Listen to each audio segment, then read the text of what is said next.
we can go ahead and start. Good morning, ladies. Thank you so much for being here today in celebration of Mandela Day tomorrow. I am so delighted to be able to share the space with Gugs Sisters with Voices and Mmabatho, just because women empowerment is so dear to me specifically, and I know all the women here sharing this time with us this morning, and just to be able to come together and spend our 67 minutes sharing our own experiences, our own stories to uplift women and ultimately empower women. I just wanted to go through the agenda kind of for today and what you can expect. Not that. Why is this not working? Damn it. Just 1 second for me. Technology.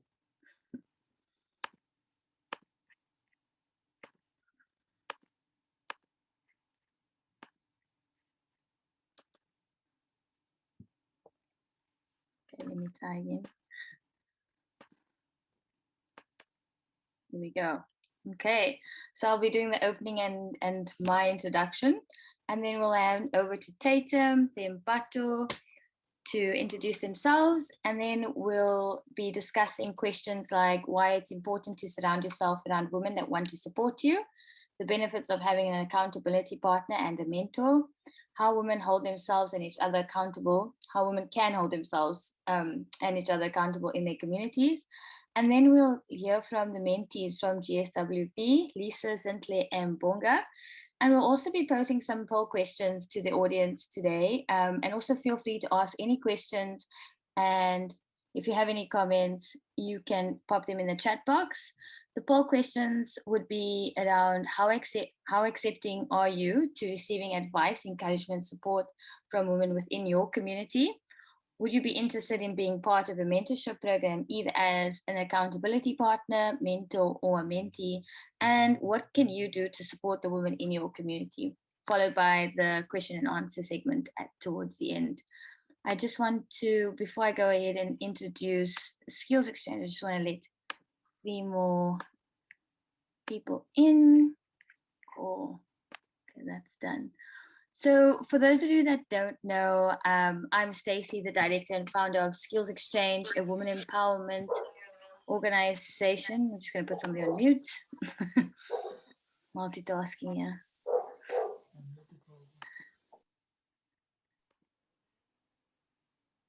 Okay, that's it. Yes.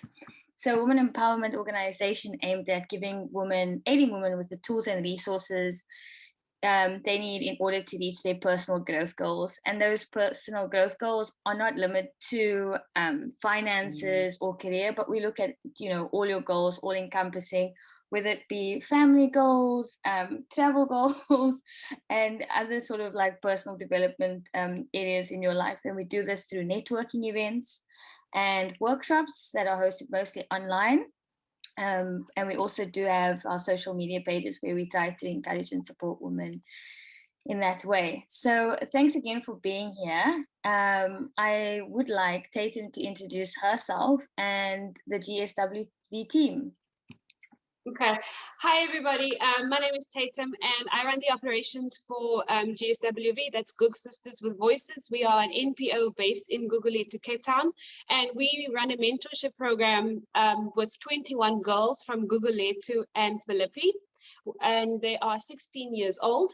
And our program runs every second Saturday. So the mission and vision for GSWV is, number one, creating access to opportunities. So we really wanted to focus on the concept of voices, what it means to have their voices heard, the importance for these girls in our communities, and the importance of having their voices heard, and also having them hear other women's voices in different careers, in different aspects of life, in exposing them and making them aware that you're not limited to anything, that when you're prepared to work hard, when you are prepared to persevere through the worst circumstances, you honestly are capable and can achieve. And we wanted to give them the opportunity to have their voices, to take up their space in society. So that's basically the mission and vision. It was,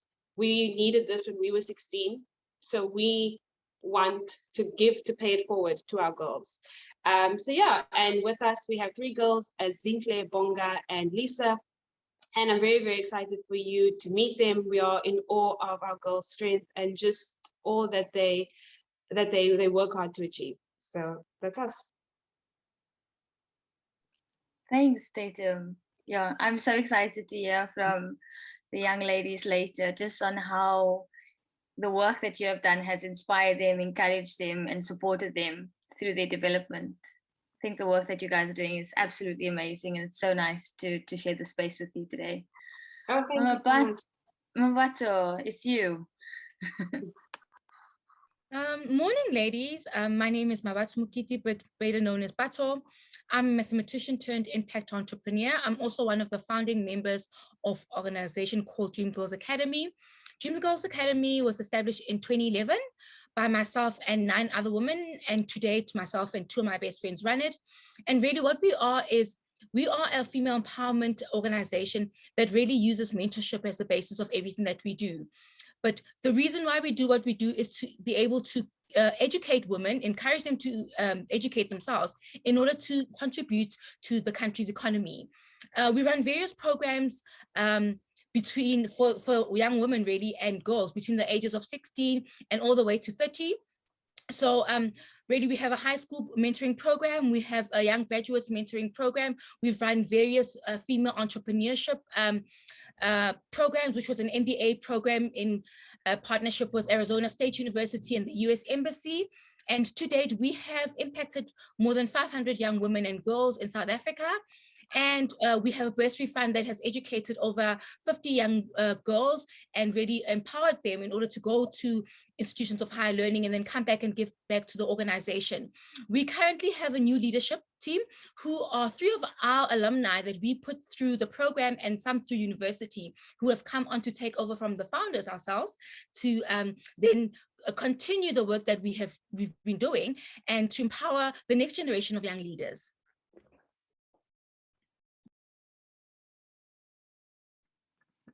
So inspiring, Batu. Yeah, I'm so thrilled to be able to take up the space with you, especially because Dream Girls Academy has been around for a while. Like it's 9 years, and to have impacted 500 women, young girls, and then take them through the program and now being part of the board is just fantastic.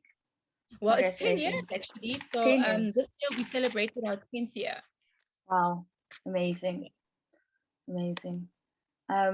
Sorry if I seem a little distracted, it's because I'm trying to let people in, and I'm also getting text messages for last minute payments to join us today, which is actually quite great. So I wanted to hit off the conversation really around why it is important to surround yourself around women that want to support you. And just like if we go back into time and we just look at, you know, the patriarchy and the how women have been limited to opportunities, I think that's kind of the basis of why we actually exist. For a long time, we've seen our mothers, our aunts, our grandmothers, you know, their voices being suppressed, as Tata mentioned earlier, the importance of giving women the opportunity for their voices to be heard and like to be seen. I actually wrote down a definition of what the patriarchy is, and it's a cultural system of male domination and privilege, which has empowered men to control and limit possibilities for women, restricting their bodies and lives. And if you just look at it generationally, how that's impacted us, you know, year after year after year, it is despicable just thinking about it. And it's not something that we all kind of are aware of. Sorry, another person. Aware when it's happening, how it's happening. Sometimes in the workplace you feel it. Sometimes, you know, at school you might feel it, like this guy's bullying me, I don't know why. but it exists, and it's important for us women to come together and talk about what are some of the challenges and experiences we go through, and how we can support and encourage one another through that time. In saying that, there's something called the glass ceiling, and I don't know if you ladies have heard about it before, but it's this invisible barrier. It's artificial. It's that little voice that inside your head that says, I can't do it. This is standing in my way. This is meant for men. This is not meant for me. And that artificial barrier is something that we see again in all different environments, whether it be the workplace, school, at the beach, in a restaurant. It's something that exists. And so while the patriarchy and the glass ceiling exists, I think it's important that we talk about other structural barriers that influence our way of thinking, and also be the motivation for why we want to build each other up. And that comes with institutional mindsets that impact our thoughts and behaviors, and also our lifestyle choices. So it becomes important for women to come together and lean on one another for support, because at some point in any given time, there's another woman that has been through exactly the same situation as you. And I don't know, Tatum, can you just give us an example of maybe a time in your life where you felt like your voice wasn't being heard, and how another woman actually gave you that opportunity, gave you that safe space to kind of just be heard and be seen? Yeah, of course. I think that's an ongoing struggle, is to find, my voice. And I'm very blessed where our family is predominantly women, like men in our family, like the boys, it's few and far between. Most of my cousins are girls and aunts. So I've really been blessed to, number one, see that example. So in my mom and my aunts and my grandmother, and so having that, even subconsciously, it's been something that plays on my mind. Like something random will happen, I'll be like, oh yeah, I remember my mom dealt with it like that. So you feel empowered to do it yourself. So it's number one, seeing it. And number two, where a woman has helped me specifically, I'll give an example in the workplace. So my insecurities were often like the lens that I viewed myself through. I can't do it, I'm not good enough. Or I'd be given a task, and the first thing I would think of was, how am I going to mess this up? Or ways that I can mitigate the situation before I even started.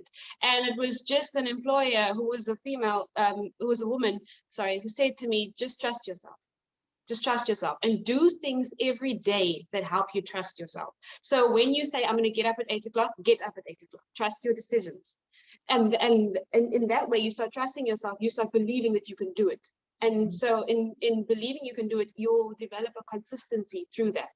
So number one, seeing women do it and embody that. And number two, just in the workplace with small things that make a big difference every day. And it starts with trusting yourself, trusting your decisions, and aspiring to be the woman that I've seen in the workplace, in my home, amongst my friends, when they're doing the amazing thing, just living their lives, and you look and you're like, I'm so proud of her, I actually feel the confidence to step out as well. Thank you. Fantastic. I totally agree with you about trusting yourself. I think a lot of the time as women, we have imposter syndrome, where we are our own worst enemy. We talk ourselves out of doing the things that we want to do, and we don't believe in ourselves enough. Bato, how about you? Any sort of experiences or challenges that you faced with regards to just gender bias?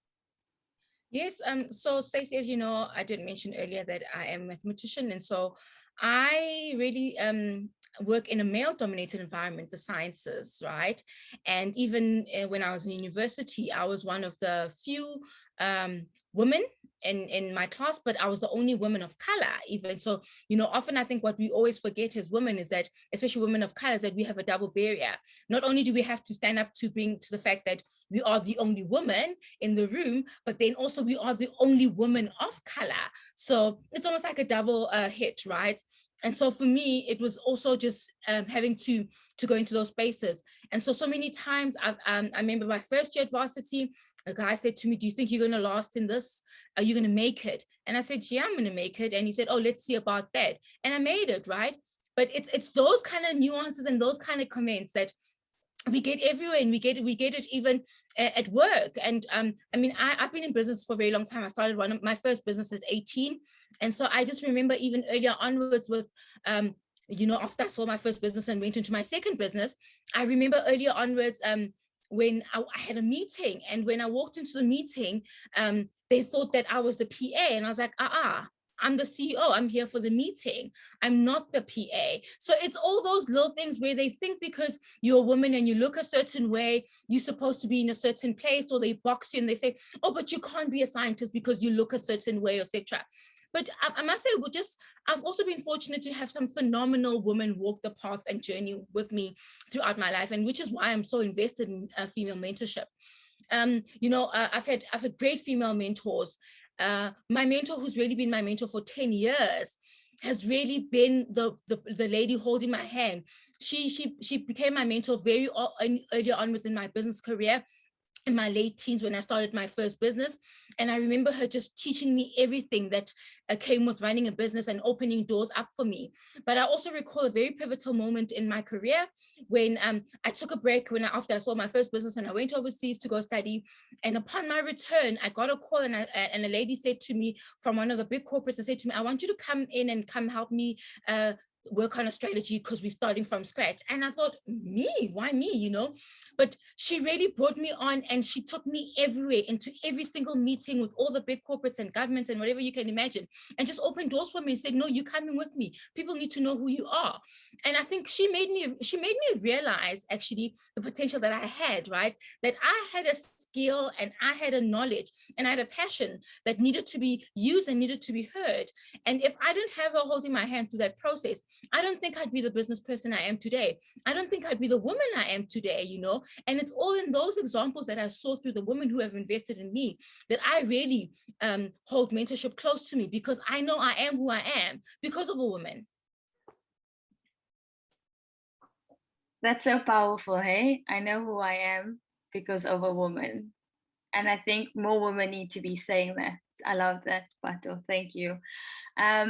So since I started Skills Exchange, I've felt that I actually have over 80 mentors myself. I seek to these women for any sort of advice, whether it be about, you know, university or travel plans, or just anything like a new business opportunity. I'm constantly, I'm lucky enough to have created a space for other women to ask the questions. And I think another thing that always comes to my mind is giving yourself permission to ask for help.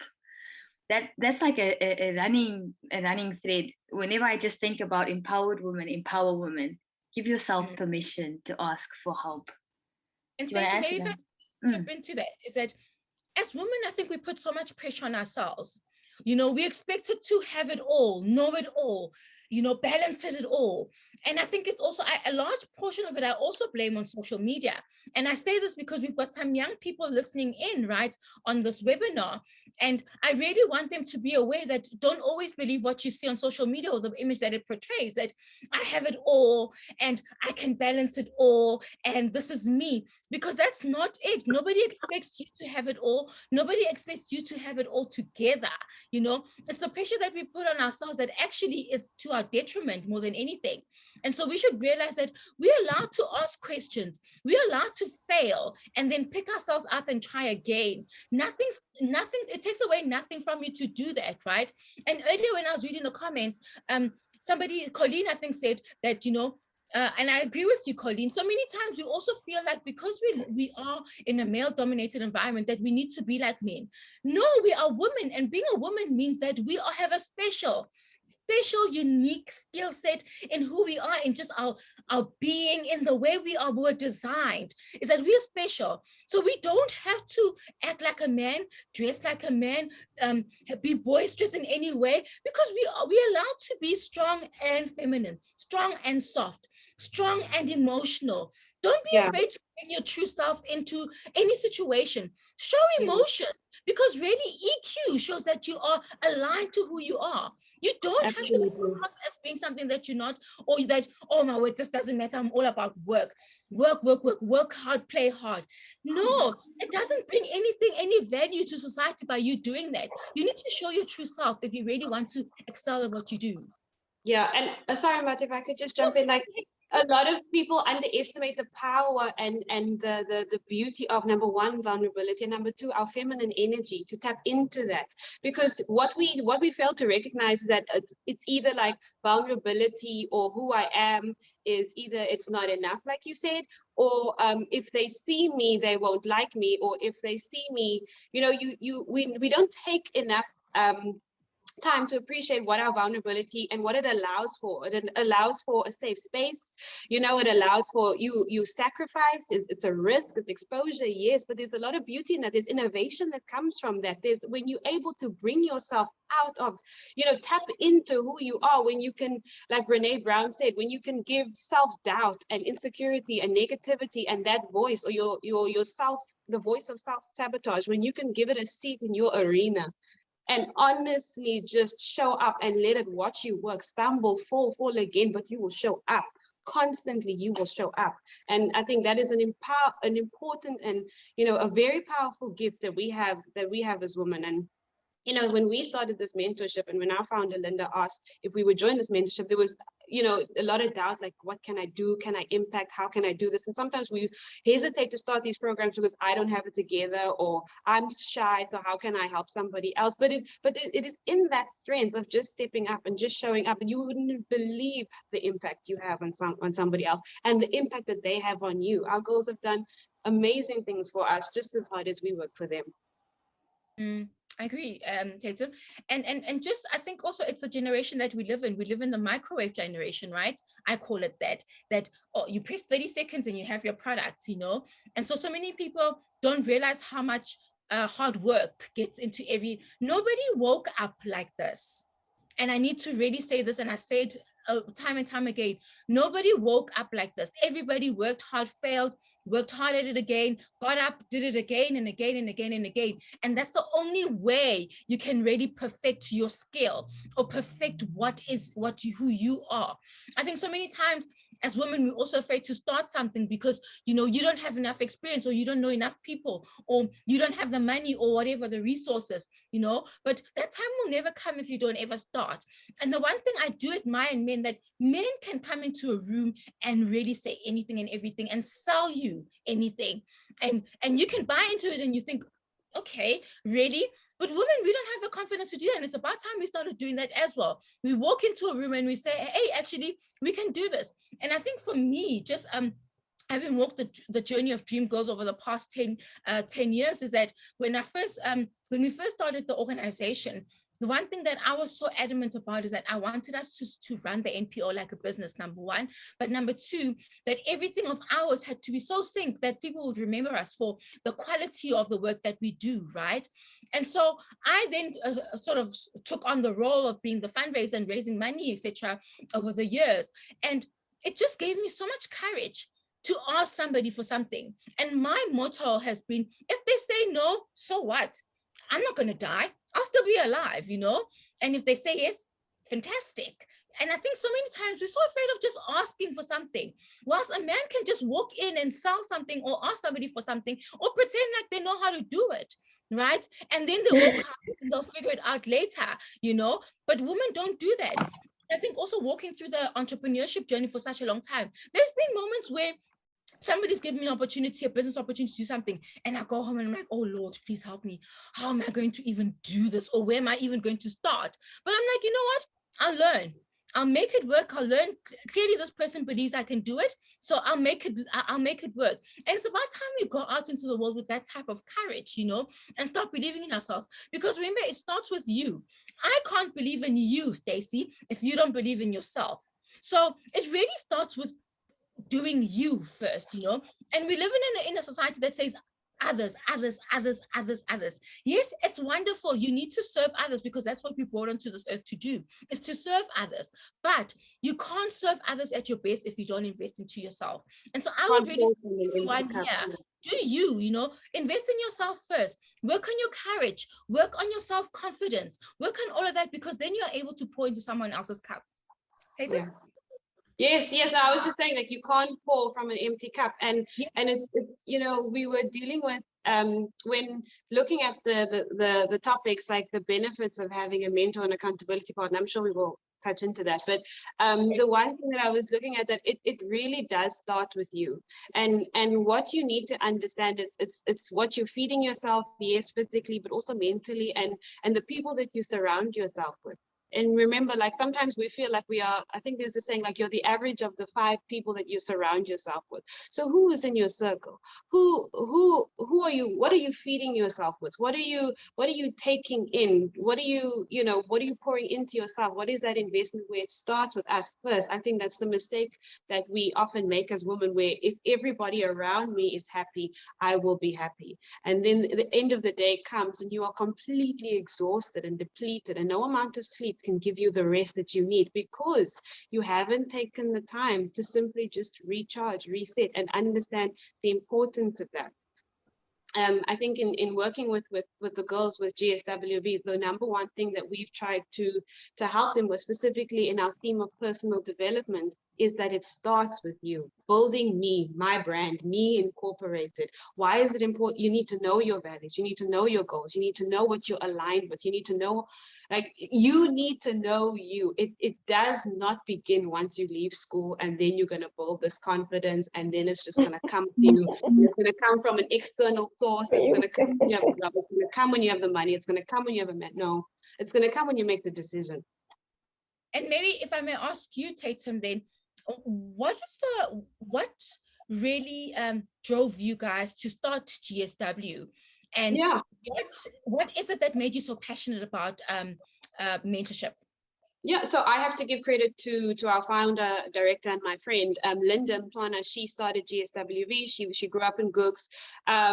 And then that's where the need was first seen. And then we went to Rustenburg Girls High School together. And then we went to Stellenbosch University together as well. So we were few and far between. Like, we realized, okay, so there's not many people here that look like us. And we're the minority here. So how are our voices going to be heard? And then once we left school, it's why is it important that our voices are heard in the sea of, a demographic that was, like I said, where we were the minority. We were the minority because we were women, and then we were minority because we were people of color. So it was, number one, it was founded upon, I wish I had this when I was 16. When I was 16 and confused and lost and and insecure. And so I wish I had someone to just tell me. I wish I had someone to show me. I wish I could look at someone and say, and them tell me, you're doing okay. Keep going. This is how you show up. There's knocks and bumps and bruises, but keep going. And even our topic on mental illness, that wasn't spoken about. So it was almost like until you went through it, you understood it. And so the basis for GSWV was like, we're here. We want to let you know trauma is real. Triggers are real. Stress is real. You're 16 years, but you're not too young for this. It is your experiences are valid and they are real, and we see you and we are here and we are with you. And I think that acknowledgement, that instilling the skills of yes, personal development, but also critical skills, analytical thinking, and team building, the things that we know that they're going to need once they leave school and in school. So it was growing up. It was being the minority in various areas, and recognizing that we want to give back, we want to help, we also want to learn from them. So it wasn't just like us coming in with a savior complex. No, we're here. It's a two-way street. We give, they give, and so that was how we started. So thanks for sharing. And, I think it also makes me just reflect on our journey and just doing a bit of a rewind where we started. Yeah. And I think for us, and for me personally, and that was a common thread with all of us, that we also I grew up in a township in Joburg called Soweto, which I'm sure everyone is quite aware of.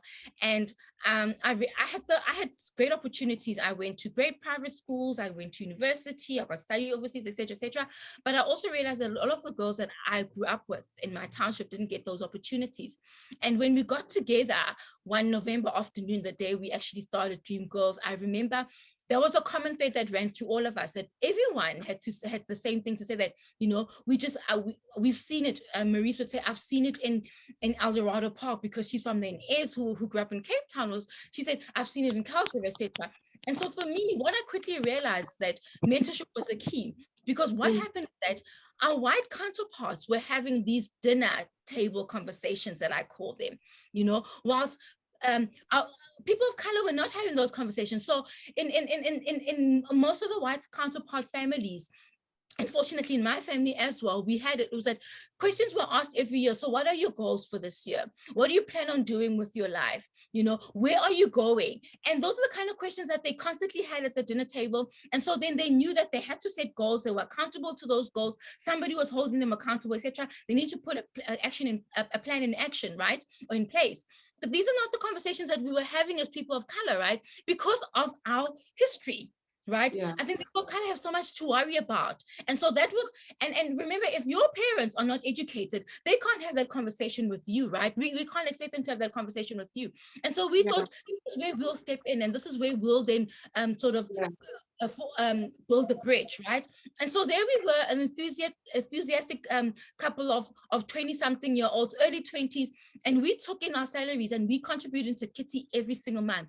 And that's how we ran Dream Girls. So we ran Dream Girls in the first 3 years entirely on our own funding. It was money that we had put together every single year, and we then educated and mentored 20 women in each province. At that point, we were in Cape Town, Polokwane, and Johannesburg, and that's what we did. And we really ran it through the help of our family members. One of our funding members' dads used to give us his bonus. I remember even my mom pitching in and helping out with some of the stuff, and Ezen's mom doing the same as well, etc. But it was really a family affair. And we often joke that over the years that Dream Girls has really become our baby, especially now that we're now in our 30s, and we look back and think, here's this baby that really we nurtured in our 20s, and we look at it, and our babies who are mentees back then, for instance, my mentee back then was 16. She's a CA today, and I look at that and I think she's a fully fledged woman. She's got her own life going, but she sees the value of giving back, because we really want to raise young women in society that know the value of giving back to others.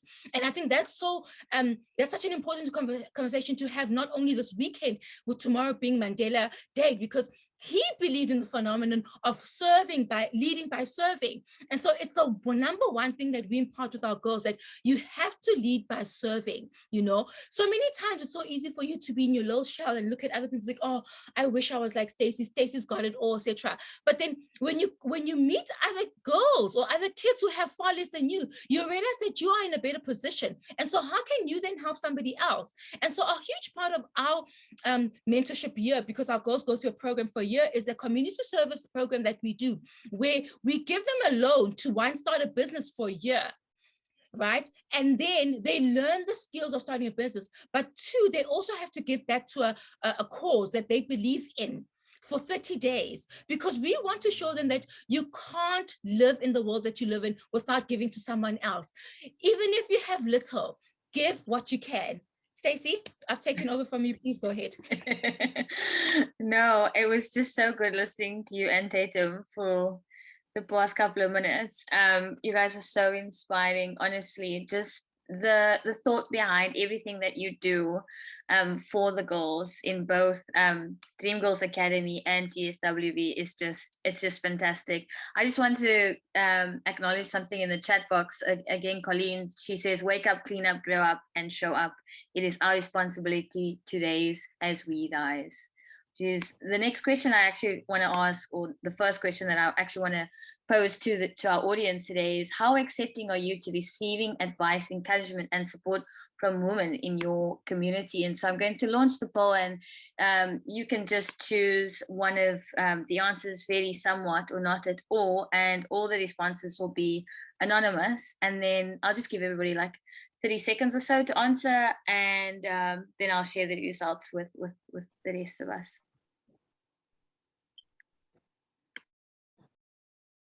Giving advice.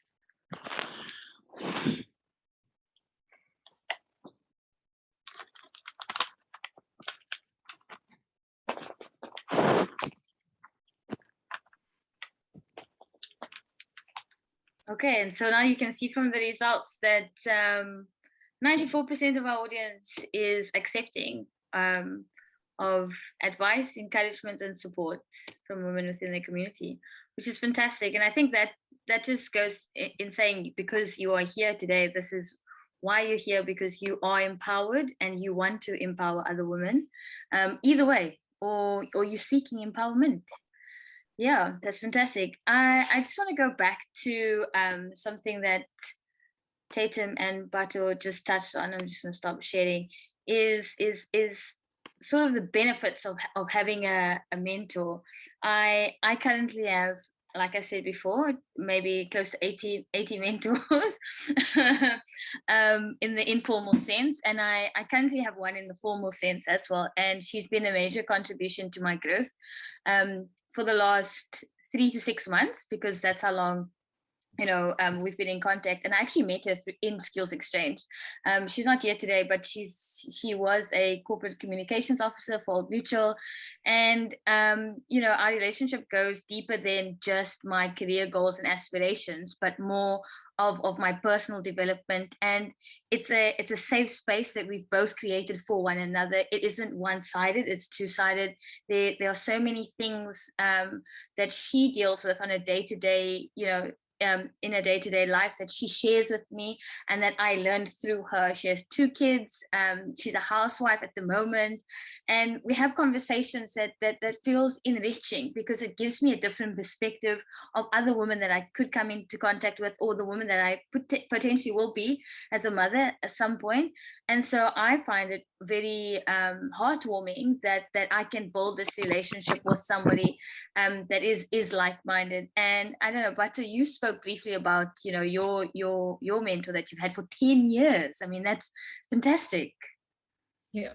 So one of my mentors that I have had for 10 years, and I have to also say, is that over the years, our roles have also, they've reversed from time to time, because there's been times where she's come up to me and she said, geez, I've learned so much from you, So my mentor, when I met her, I just started, I remember my business mathematics was just a couple of years old, and she was in corporate.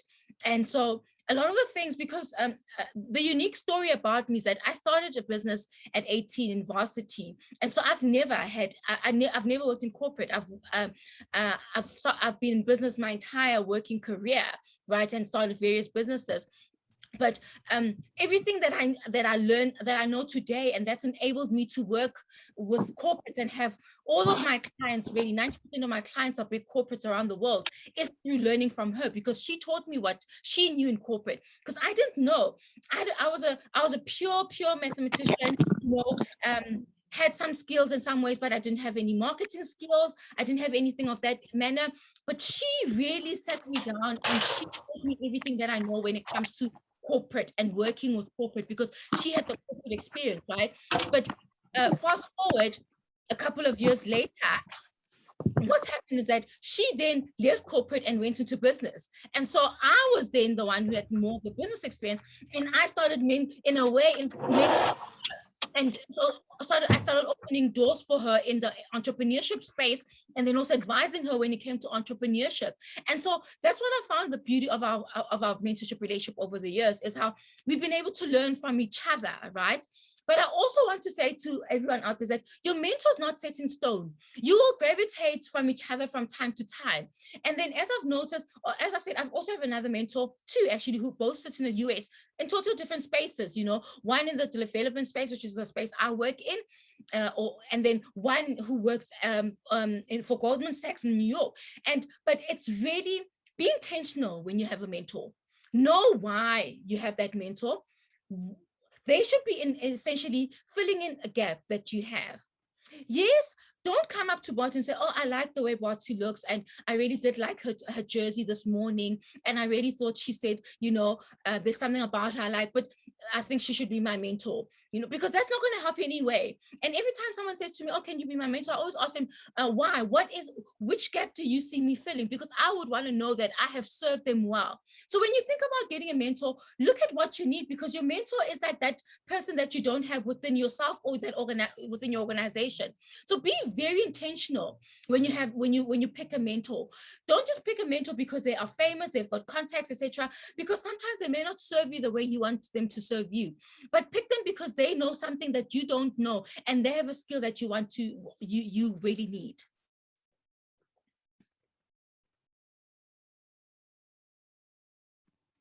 I'm gonna ask one of the audience members, Colleen, if she wants to share anything. I was talking and then I realized I was on mute. Oh, okay. Sorry. No, I was just saying it's essential to establish like why your why, to know your intention. And it's to know your intention about, number one, if you want to be a mentor, and number two, why you want to mentor. Because if you look at all the benefits that come from that, you're able to communicate, you gain a perspective. Someone is holding you through your journey and allowing you to take up space. You are empowered and you empower. When you look at how important acceptance is, and being accepted by someone as your mentor, to say that, we underestimate our precious commodity of time. So to have someone make that time for you and you make that time for other people, it's a beautiful thing. And it's really important that, you understand, number one, what is the need, and number two, like, with a mentor and that type of relationship, you kind of learn to appreciate like the duality of people. Like, yes, I can be on a journey to healing and I can be triggered at the same time. Yes, I can be insecure, but I can show up confident in this space at the same time through the help of my mentor or accountability partner, or a woman in your life that you feel that empowers you in that space. Totally agree, Tatum. Sorry, I did ask Colleen as well if she wanted to share her thoughts on it.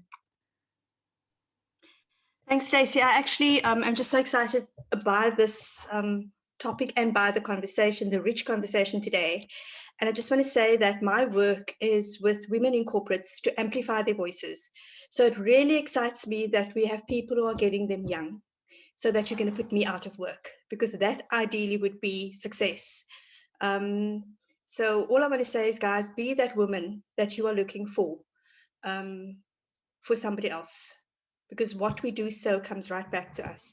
And like, kudos to you guys for the work that you do. It's really, really encouraging and exciting and uplifting, and it gives a lot of hope, especially at this time, to know that there are more of us who want to make life better for others than there are of them who don't. So thanks, ladies. Thanks, Colleen. I think now is a good opportunity to actually introduce the mentees from GSWV, and I think we can start with Lisa.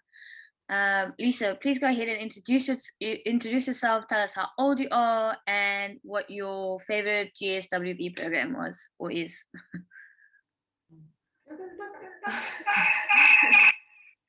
Good morning, ladies.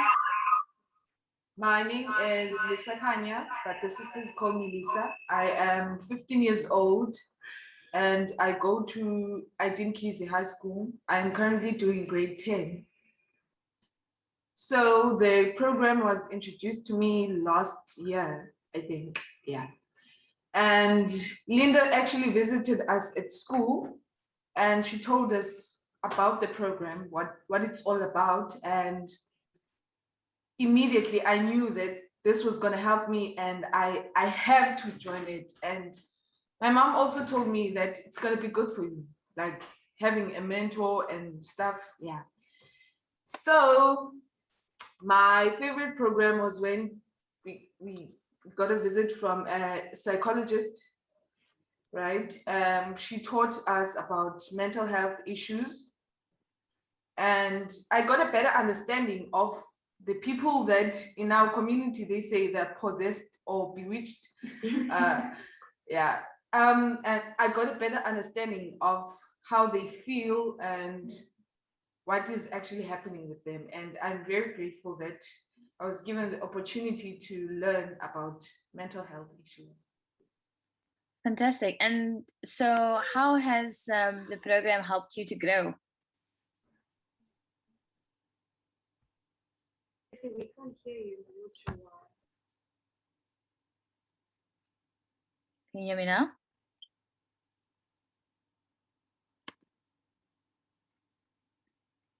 Technical Yes, we difficulties.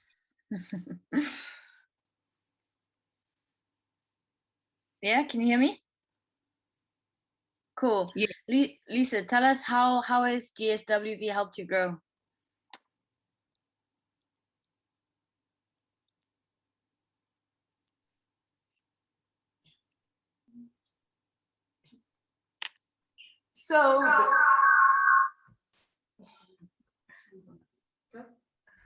So they've helped me be a little bit more confident than I was, and they've actually improved my vocab because I have to speak English. So yeah, that was very helpful. And I don't like socializing, but they've helped me socialize with most of the girls because we go to the same school, but I haven't even talked to them. And since, I mean, before the program started, but since it started, we have been talking, and I could say we have a good friendship. And yeah, they've given me advice in many things, and yeah. Awesome. And I can confide in them. Yeah. That's a big one, hey? You have that trust relationship. Fantastic. Okay, let's meet Zintle. Zintle, hi. What does it mean to you to be part of GSWV? Okay, my name is Zintle Funa. I'm 7 years old. Okay. It's mean a lot to me because it encouraged me with everything I was going through. And it helped me very much. So, and this program, I didn't know that it will help me because I was going through a lot. But when I was in this program, I was feel comfortable and loved. Oh, I'm so cute. So this program is like I'm going to be far with them because it means a lot to me. Fantastic. It's so nice to see you smile. I like it. Cool, Bonga. How does GSWV empower you? Oh, hello, my name is Bonga Tonga. I'm about 16 years old. So GSW empowers me because they teaches us how to love and accept who you are. And also it encourages me how to have a better vision of myself. Cool. And do you feel stronger and more confident in who you are?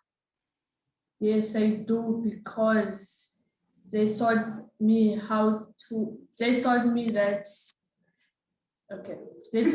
confidence is very important, and also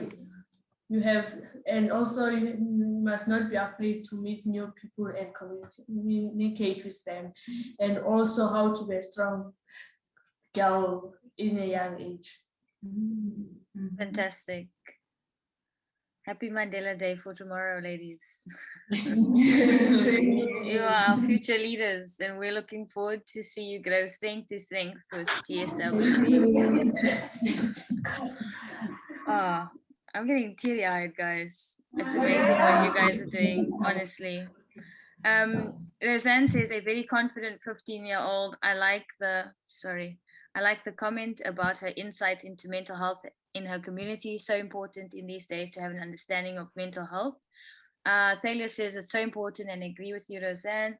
Gives me so much hope for the future generation. So proud of you, young ladies, and the work of these mentorship programs. Fantastic.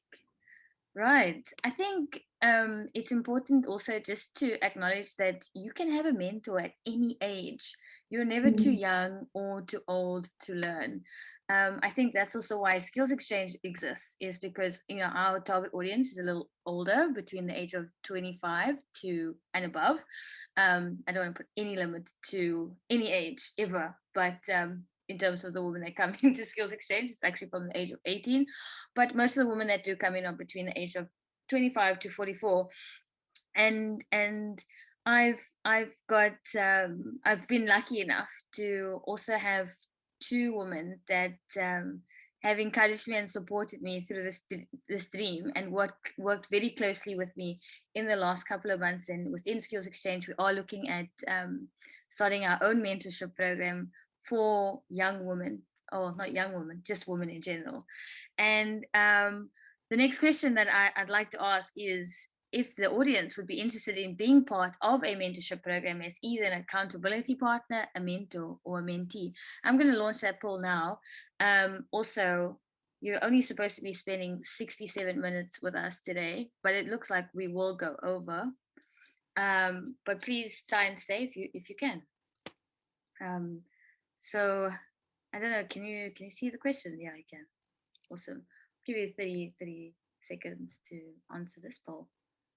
So Stacey, I'd like to say something while everyone just completes the poll. Sorry, it's just something that Linda said earlier, right? That I really found around mental wellness, and that how that it's a taboo, obviously, in our communities, right? It's been labeled as something else.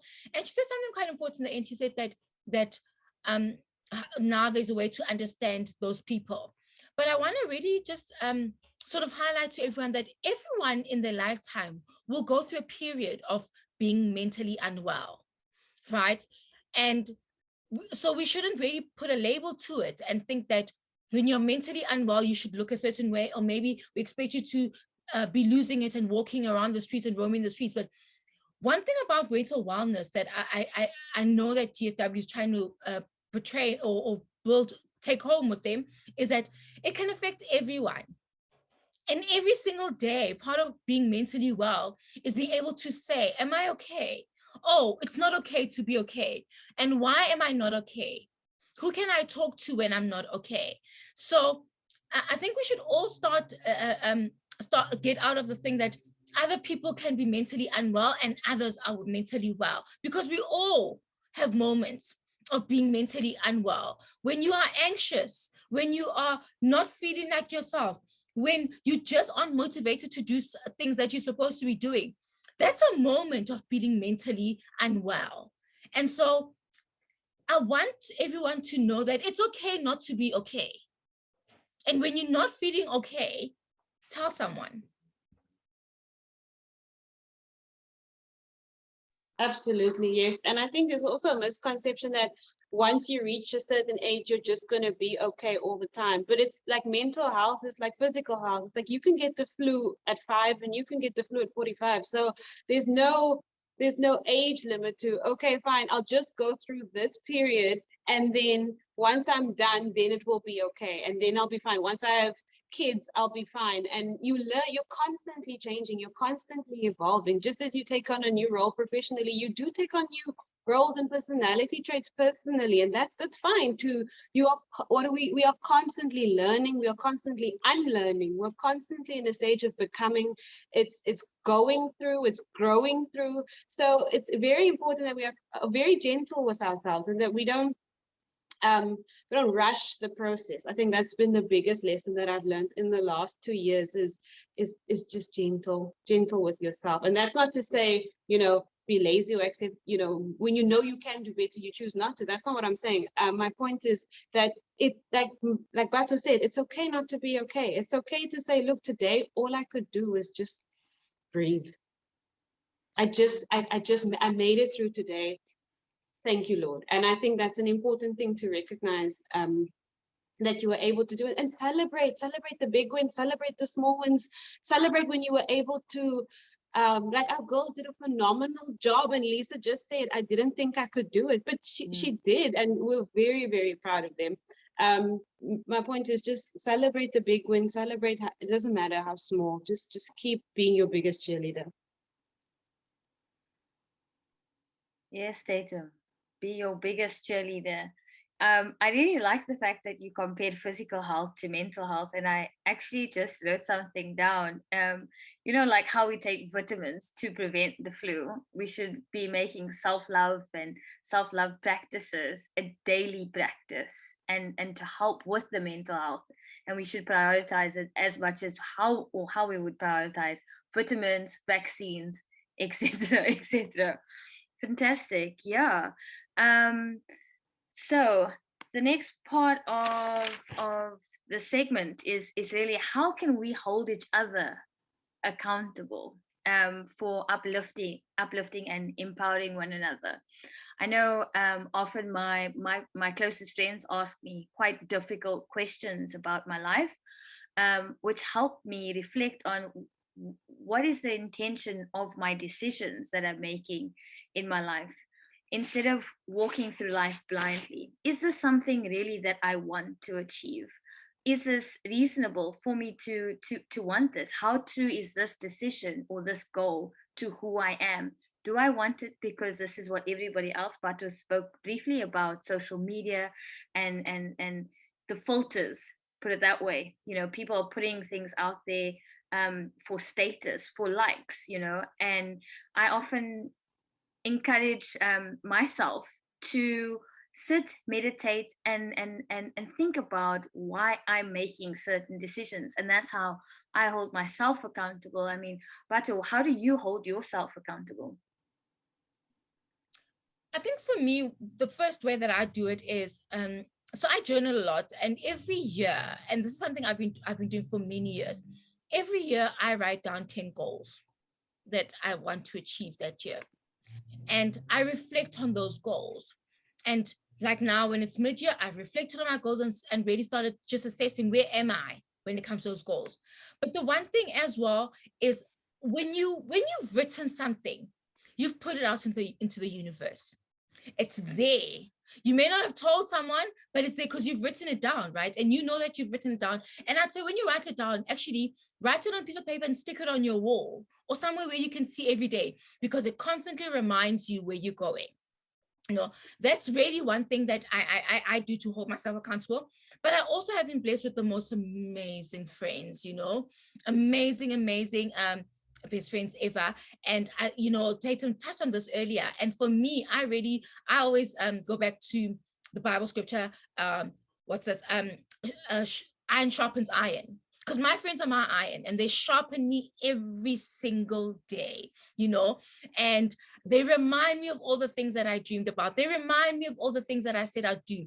And one thing that my friends and I used to do before COVID came in is that we used to have a vision board workshop, and we do that a lot. We do it with our mentees as well, Dream Girls Academy, is we used to put together a vision board, and then that would be the thing. But what I always do with my vision board, and I'll show you now in between, is that I have it on my phone. If you can see there, is I take a picture of it and I have it on my phone, because I look at it every day. It's there, it's in my face, and every single day it reminds me of all the things I said that I wanted to do. Right. So I think there's also, when it comes to social media, and I am really of the phenomenon that, you know, when you do things silently, you come out big. You don't owe it to anyone to publicize your goals. or to publicize what you want to do this year. You don't owe it to anyone. You can just keep it to yourself and work hard in the background, you know, because then you know you've got an agreement with yourself and your mentor or your friends. There's no need for you to publicize it. And I think because we are now in a world where we think that we've got to tell the world every single thing that we're doing, including taking a picture of every single meal that you consume, that then we feel like we've got to do it, and you don't have to, right? I think the most important relationship that you should have is with yourself. And it goes back to what I said earlier. So if you can't look at yourself in the mirror and say, Ish Batu, that's not right, then you can't really do anything with your life. So really write it down, visualize it, and almost like meditate on it. Because this is going to be your passport to your future and the passport to your dreams. Awesome. May I add something? I know we're running like very short for time, but is it okay? So with goals and holding yourself accountable, like Batu said, it's very important to know yourself and to make sure, what is it? SMART goals. It's specific, it's measurable. I can't remember all of them. It's attainable, it's realistic. I don't remember all of them, but just make sure you can measure your goals, that you, and this is constantly checking in with yourself. Where am I? And like I said, you know, if I used to write pages and pages of goals and to-do lists and all of that, the things to get done, and I realized that that's not something I can achieve, because I just become more anxious because I feel like I'm not doing it, I'm not getting to it. So with holding yourself accountable, it's also knowing yourself. It's knowing who you can trust. It's knowing that, okay, 3 things is all I can do today. Number 1, number 2, number 3. Right, check, next. Number 1, number 2, number 3. So it's making sure that you know what your what you can do, and managing the expectation of that. And when we started GSWV, the very first thing we wanted to know from the girls is what they expected from us. And so we thought, you know, they're going to give us like, I mean, it was very different to what we thought. And the 3 most common needs that they had was to feel supported, was to feel valued, and was to feel loved. That was the most common thing amongst all the girls. It wasn't program ideas, it wasn't anything. It was those 3 that appeared in almost every girl's expectation. It was all anonymously written to us, but that appeared in all of their expectations. So and so we hold ourselves accountable to that, and to knowing what it means to show up for them, to knowing what it means to show up for ourselves. So we're not like overly, oh, I love you, you supported, you're valued, but it's also to know that, you know, that we are also firm, and we set boundaries with ourselves and for them, and knowing that they need to set boundaries with themselves. It's not anyone else's responsible how they respond to your boundaries, but it is important that you have them. And Tessa, just to also add on that, is that you don't have to achieve everything that you've put down for that year, because this is life and things happen in life, right? And I think COVID or the pandemic has shown us that things can change like that, right? And so, but what you don't achieve that year can always go on to the next year. And I know earlier I showed you my vision board on my phone. I've had the same vision board on my phone for 3 years because I have not achieved everything. And what I've done over the years, that everything that I've achieved, I've stuck something new over it. So it continues, because it's a continuous stream. My vision board is not supposed, your vision board is not supposed to put pressure on you. It's supposed to inspire you. It's supposed to motivate you. It's not supposed to say, hey, I'd love to get a Lamborghini, a Porsche by the end of the year. And then if I don't get it, I'm going to go and slit my wrist. It's not that, ladies. It's all about what can you do this year. And if you can't, and maybe I want to get a Porsche in 10 years time, then you put it on there and let that be your motivator, right? Because really various things motivate different people.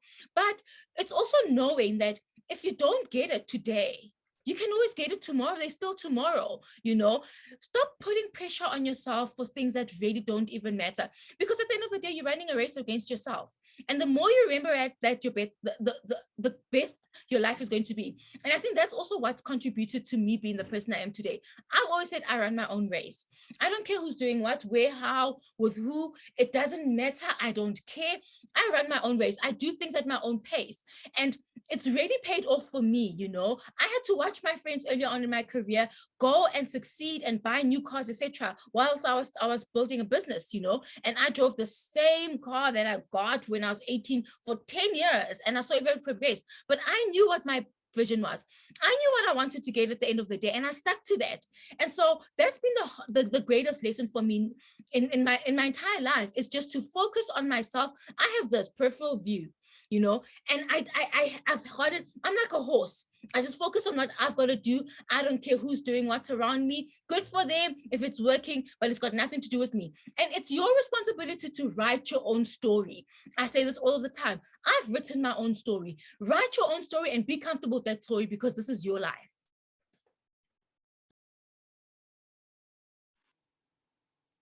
Write your own story. This is your own life. I like that. I like that you ended off with that, because you're right. We only have one life, and we get to choose how we live it. And it's in our power to achieve anything and everything that we want, regardless of glass ceilings or the patriarchy. Cool. It's been 67 minutes, but feel free to leave if you want to. But I do want to launch another poll and ask the audience, what can you do to support women in your community? Leaving here today, I hope that everybody has felt empowered to achieve your goals, dreams, aspirations, regardless of what hurdles or societal limitations and challenges you might face. And I think the important thing, the takeaway that I got, was that, you know, Batu actually said it, iron sharpens iron. And so it's important to surround yourself with women that want to see you develop and grow into whatever it is that you want to be. And just by the work of Dream Girls Academy and GSWV and Skills Exchange, it is possible. If you do want to become an accountability partner, a mentor or a mentee, and be part of any one of our 3 projects, feel free to contact any of us. Lusanda, could you please send the links in the chat box for all the social media for all 3 of us? And yeah, I just want to share the poll results quickly before we say goodbye. And also I would like to take a picture for social media. Okay, I'm going to end the poll now and share the results. And so, what can you do to support the women in your community? 74% said all of the above, which is offer support to all women, including the strong ones, invest in women-run businesses, directly thank women for their gestures, however small, mentor women. When women support you, return the favor. So 74% of the audience said all of the above. Fantastic. Can I ask the audience before we say our goodbyes, stop sharing, to turn on their cameras for a picture, and then I'll ask Tatum and Batu to share their final words of wisdom. Can we turn on the cameras? Thalia looks super comfortable outside in the camping chair. Colleen looking amazeballs with the red lip as always. Angel's like, I didn't prepare for this. It's okay. Hi Tarin, thanks for joining us. Roseanne, I'm feeling you there, just quickly putting on your lip. I'm feeling you there. I think that was me about an hour ago, and I realized Tatum had a red lip. I'm like, oh, I need a red lip. Nothing solves everything like a red lip, hey? I'm feeling you there. Hey HB, we've got a man in the house. Yay. Thanks for the support. Cool. So let's just take the picture. I'll just go 3, 2, 1 and smile. Hold on. Did it work? Tatum, are you taking as well? No? I don't know if it's working.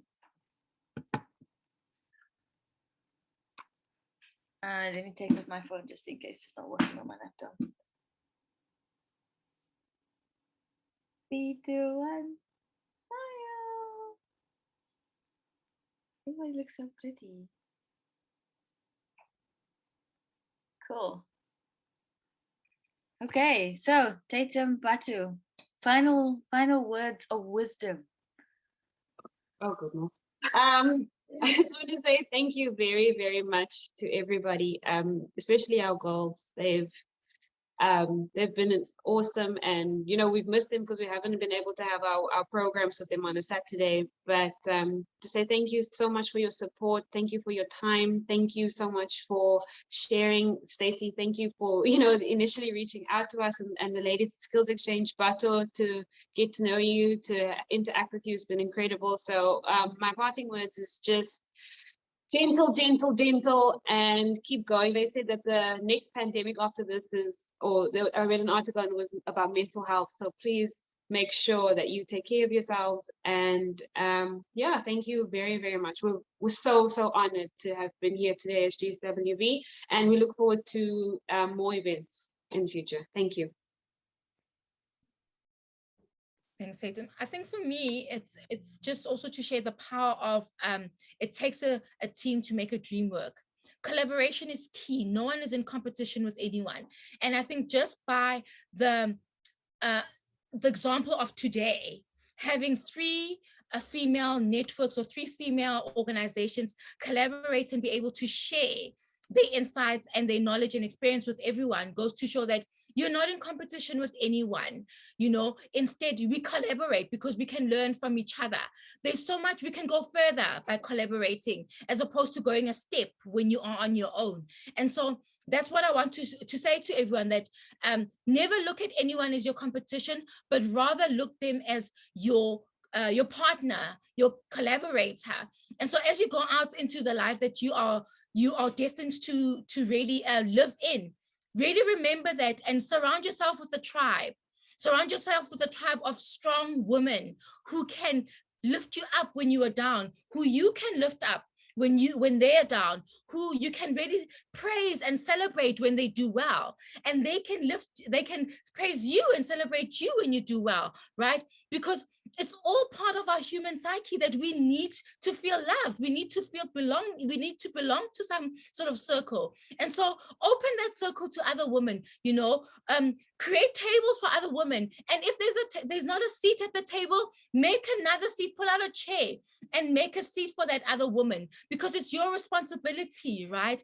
Empowered women empower other women. So as you go out and empower other women, do it to the best of your ability, because you're brought on this earth to serve others and ensure that you bring out the best in them.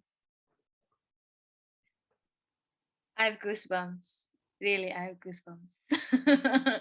But you sure know how to send a message out there, eh? Monica has a hand up.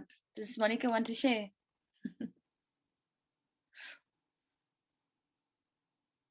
No? Okay, cool. A high five. A high five. Oh, okay, Yeah, great. But just on what Batu said, yeah, let's stop competing and start collaborating. I think all three of our initiatives are trying to make a significant change to the lives of women, because we see that there's a need, and we are here to guide and support you in whichever way, shape, or form. And so Lusanda has sent through the links to all our social media and our websites, but you can also donate to GSWV via their Back a Buddy page to ensure that they continue to do their work, not to ensure, to support them in continuing their work. And yeah, it's great work that you guys are doing, Batu and Tatum, and I look forward to collaborating with you both in the future. Thanks for holding this space with us.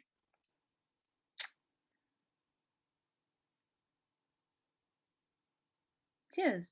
Bye, everyone. Thank you.